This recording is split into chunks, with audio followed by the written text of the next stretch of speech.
Sheila's my friend.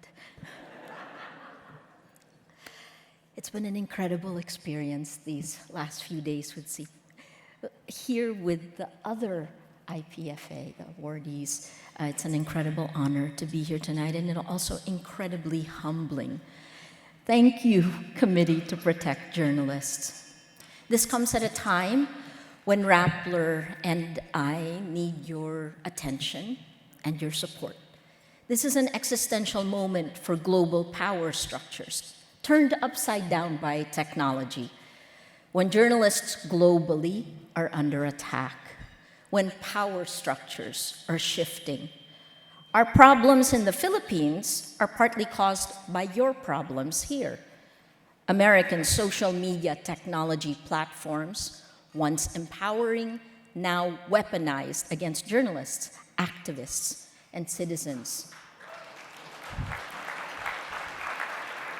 Spreading lies across borders, and a president so much like ours, whose attacks against the press and women give permission to autocrats like ours to unleash the dark side of humanity and extend their already vast powers with impunity, especially in countries where institutions have crumbled.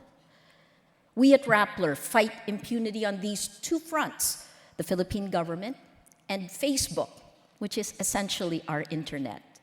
Both seed violence, fear, and lies that poison our democracy. Those lies on social media, seeded on social media, they form the basis of the government's legal cases against us. They were planted and seeded a year before they erupted and the cases were filed. This latest tax evasion case reclassifies Rappler as a dealer in securities. I'm obviously not a stockbroker, right? I would get paid more. Because I'm a journalist, I'm now labeled a criminal and can go to prison for 10 years. With this announced indictment, my government has bent the law to the point of its breaking point. It has perverted the rule of law and used it against journalists and perceived critics, weaponized, like social media. Facebook connects more than 2.3 billion people around the world, and because of that, national boundaries have collapsed. There is a global playbook. You see it, right? And autocrats are learning from each other.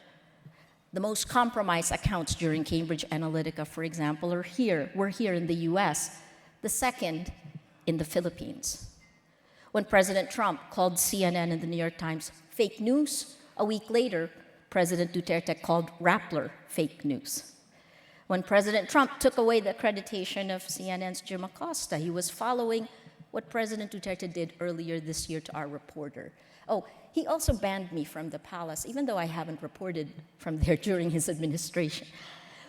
I want to share 6 lessons and appeals for action.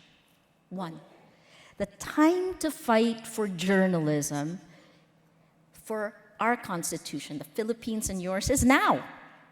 You heard it from Kathleen. That's 1.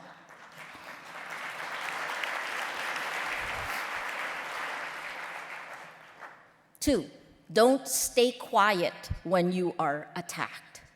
The exponential lies on social media, coupled with the president's words, yours and mine, manufactured truth. Silence is consent.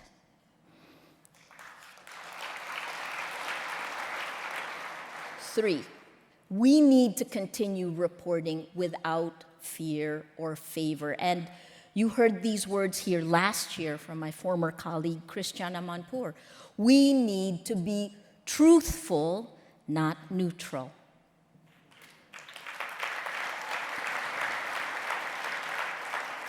4, we need to build global alliances because information is the currency of power, now manipulated by global players.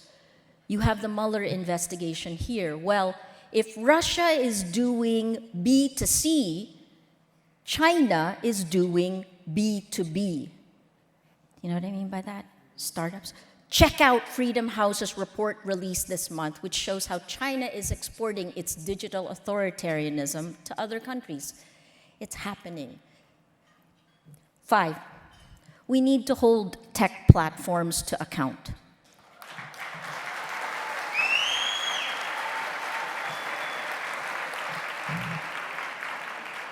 They need to move away from just business growth. They are now the world's largest distributor of news. They've taken that power away from us.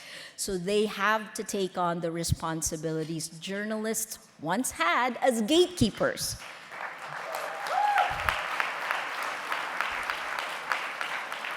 They cannot allow lies to spread. We cannot be torn apart, so we cannot agree on the facts.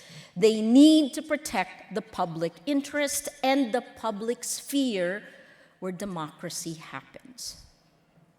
6, finally, for multinational businesses and investors, and I see many tables here, I'm being attacked not just as a journalist, but as the founder of a company that successfully and legally raised money to make an idea a reality. Let my government know that you do not agree with its draconian measures and the signal it sends to investors that the Philippines is not ready for innovation or investment.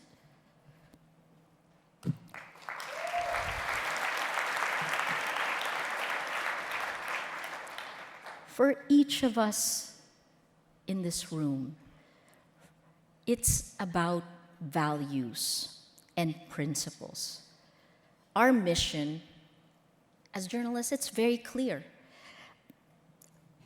Patricia Evangelista, who dedicated her life the past 2 years to the drug war and our impunity series, the drug war that has killed thousands to tens of thousands. She's here. I want to ask her to stand up. Patricia, please stand up.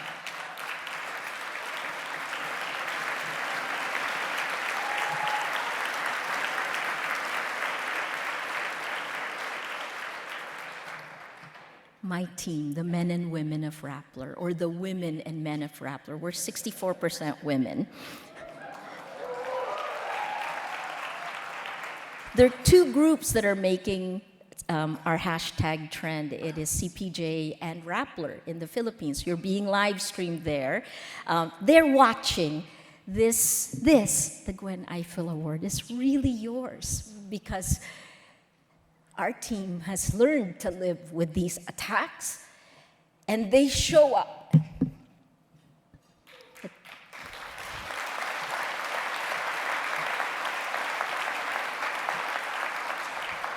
They show up every day to fight back. This award is for them.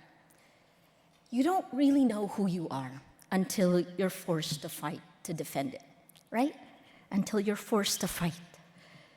Then every battle you win or lose, every compromise you choose to make or to walk away from, all these struggles define the values you live by.